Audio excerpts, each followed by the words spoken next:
اعوذ باللہ من الشیطان الرجیم، بسم اللہ الرحمن الرحیم۔ نیک اعمال پر فرشتوں کی آمد کا واقعہ۔ حضرت عبد الملک بن حبیب اپنی سند سے روایت کرتے ہیں۔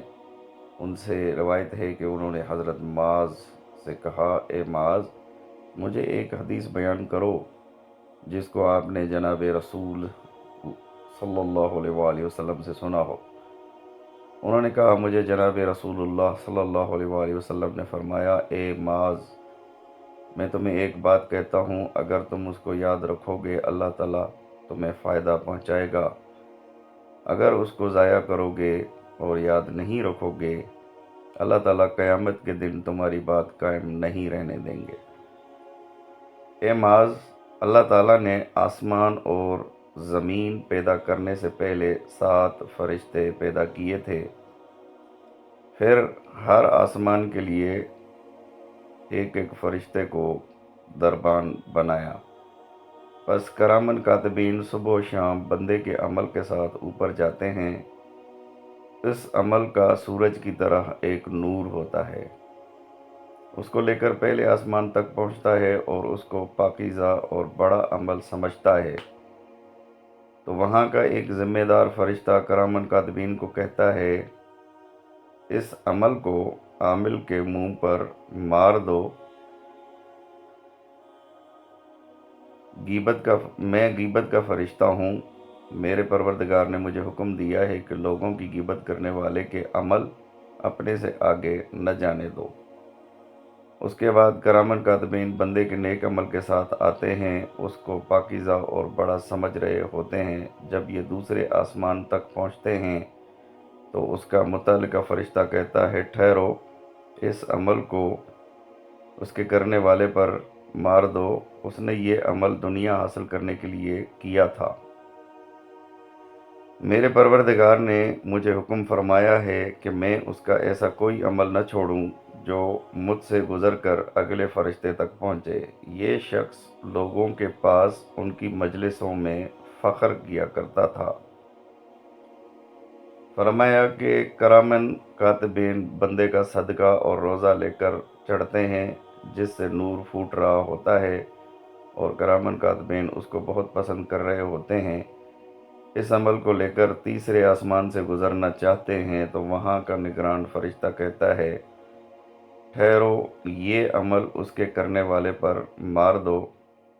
میں تکبر کا فرشتہ ہوں، میرے پروردگار نے مجھے حکم فرمایا ہے کہ اس کا کوئی عمل ایسا نہ چھوڑوں جو مجھ سے گزر کر اگلے فرشتے تک پہنچے۔ یہ شخص لوگوں کے سامنے تکبر کرتا تھا۔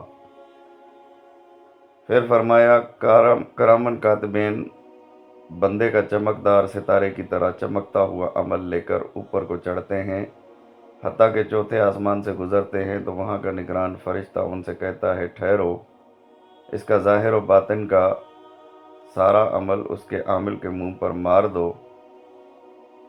میں عجب اپنے عمل کو قیمتی نگاہ سے دیکھنے والے کا فرشتہ ہوں۔ میرے پروردگار نے مجھے حکم فرمایا ہے کہ میں اس کے عمل کو نہ چھوڑوں کہ مجھ سے گزر کر اگلے کی طرف پہنچے۔ یہ شخص جب عمل کرتا تھا اس کا عجب وقت داخل کر لیتا تھا۔ پھر فرمایا کہ اس طرح کرامن کاتبین فرشتے بندے کا صوم و صلات، زکوٰۃ اور حج و عمرہ لے کر اوپر 5ویں آسمان سے گزرتے ہیں اور یہ اعمال دلہن کی طرح سجے ہوئے دیکھتے ہیں، تو وہاں کا نگران فرشتہ ان سے کہتا ہے، ٹھہرو، اس عمل کو اس کے عامل کے منہ پر مار دو اور اس کے کندھے پر ڈال دو۔ میں حسد کا فرشتہ ہوں۔ یہ شخص دین سیکھنے والوں سے حسد کرتا تھا اور اس کے عمل جیسا عمل نہیں کرتا تھا، اور ہر وہ شخص جو عبادت میں اس سے آگے ہوتا تھا یہ اس سے حسد کرتا تھا۔ میرے پروردگار نے مجھے حکم فرمایا ہے کہ اس کا کوئی عمل نہ چھوڑوں جو مجھ سے گزر کر کسی دوسرے فرشتے کے سامنے جائے۔ پھر فرمایا کہ اس طرح سے یہ کرامن کاتبین بندے کی نماز، زکوٰۃ، حج، عمرے اور روزے لے کر 7ویں آسمان سے گزرتے ہیں تو ان کو ایک فرشتہ کہتا ہے، ٹھہرو، اس عمل کو اس عامل کے منہ پر مار دو۔ یہ شخص کسی انسان پر یا اللہ کے بندوں میں سے کسی مسکین پر جب ان کو مصیبت اور تکلیف پہنچتی تھی رحم نہیں کھایا کرتا تھا بلکہ برا بھلا کہتا تھا۔ میں رحمت کا فرشتہ ہوں، میرے رب نے مجھے حکم فرمایا ہے کہ میں اس کا کوئی عمل نہ چھوڑوں جو مجھ سے گزر کر اگلے کے پاس جائے۔ پھر فرمایا کہ اسی طرح ایک بندے کے عمل، نماز، روزہ، خیرات، جہاد اور پرہیزگاری کو لے کر فرشتے اوپر کو جائیں گے، اس کی ایسی آواز ہوگی جیسے شہد کی مکھیوں کی آواز ہوتی ہے، اور ایسی روشنی ہوگی جیسی سورج کی روشنی ہوتی ہے۔ اس کے عمل کے ساتھ 3000 فرشتے ہوں گے۔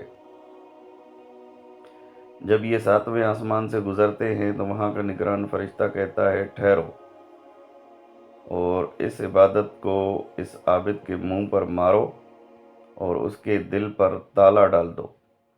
میں اپنے رب کے پاس جانے سے ہر اس عمل کو روکتا ہوں جس کے کرتے وقت میرے رب کا ارادہ نہ کیا جائے۔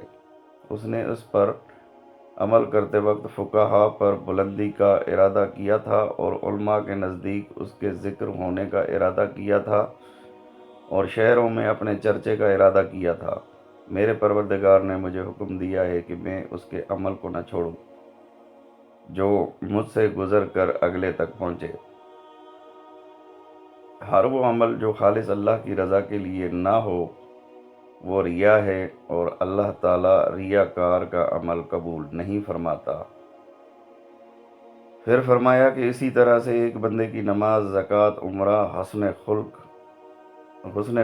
خاموشی، اللہ کا ذکر لے کر فرشتے اوپر جاتے ہیں تو 7ویں آسمانوں کے فرشتے ساتھ ہو جاتے ہیں اور سارے پردے ہٹا دیتے ہیں اور اللہ تعالیٰ کے سامنے جا ٹھہرتے ہیں اور خالص اللہ تعالیٰ کے لیے نیک عمل کرنے کی شہادت دیتے ہیں، تو اللہ تعالیٰ ان سے فرماتے ہیں تم میرے بندے کے کرامن کاتبین اور نگران تھے اور میں اس کے دل کا نگہبان تھا۔ اس نے اس عبادت میں میرا ارادہ نہیں کیا تھا، میرے غیر کی طلب کی تھی، اس پر میری لعنت ہو، اور آسمانوں اور زمین والوں کی بھی لعنت ہو۔ تو سارے فرشتے کہتے ہیں اس پر آپ کی بھی لعنت ہو اور ہماری بھی لعنت ہو، اور سارے آسمان کہتے ہیں اس پر اللہ کی بھی لعنت ہو اور ہماری بھی۔ اس طرح سے اس پر 7 آسمان اور جو ان میں ہیں سب اس پر لعنت کرتے ہیں۔ حضرت معاذ فرماتے ہیں میں نے عرض کیا یا رسول اللہ صلی اللہ علیہ وآلہ وسلم، آپ اللہ کے رسول ہیں اور میں معاذ ہوں۔ حضور صلی اللہ علیہ وآلہ وسلم نے ارشاد فرمایا میری پیروی میں لگے رہو اگرچہ تمہارے عمل میں کوتاہی ہو۔ اے معاذ، محافظین قرآن، علماء، اقراء اور حفاظ کے حق میں اعتراض کرنے سے اپنی زبان کو قابو میں رکھو، اپنے گناہوں کا بوجھ اٹھاؤ، دوسروں کی غیبت وغیرہ کر کے ان کے گناہ اپنے ذمے مت لو، ان کی مذمت کر کے اپنی شخصیت کو پاک دامن نہ بناؤ اور نہ ان کو برا بھلا کہو، دنیا کو آخرت کے عمل میں شامل نہ کرو، اپنی مجلس میں تکبر نہ کرو تاکہ تیری بد خلقی سے لوگ خوف زدہ نہ ہوں، اور کسی آدمی سے باہمی مزاح نہ کرو۔ جب تمہارے پاس کوئی اور آدمی بیٹھا ہو لوگوں پر اپنی فوقیت نہ جتلاؤ، ورنہ دنیا و آخرت کی خوبیاں تم سے الگ کر لی جائیں گی۔ اپنی زبان سے لوگوں کے گوشت مت چباؤ ورنہ قیامت کے دن اور دوزخ میں آگ کے کتے تمہیں چبائیں گے۔ اللہ تعالیٰ ارشاد فرماتے ہیں اور قسم ہے بند چھڑا دینے والوں کی کھول کر، اے معاذ تمہیں علم ہے یہ کون ہے؟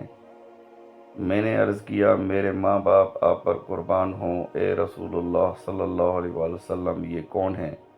فرمایا یہ دوزخ کے ہیں جو ہڈیوں اور گوشت کو نوچیں گے۔ میں نے عرض کیا اے رسول اللہ صلی اللہ علیہ وآلہ وسلم ان شرائط کی پابندی کون کر سکتا ہے اور اس سے کون نجات پا سکتا ہے؟ فرمایا اے معاذ اللہ تعالیٰ اس کو جس پر آسان کر دے اس کے لیے آسان ہے۔ کہتے ہیں اس حدیث کی وجہ سے میں نے حضرت معاذ سے زیادہ کسی کو قرآن پاک کی تلاوت کرنے والا نہیں دیکھا۔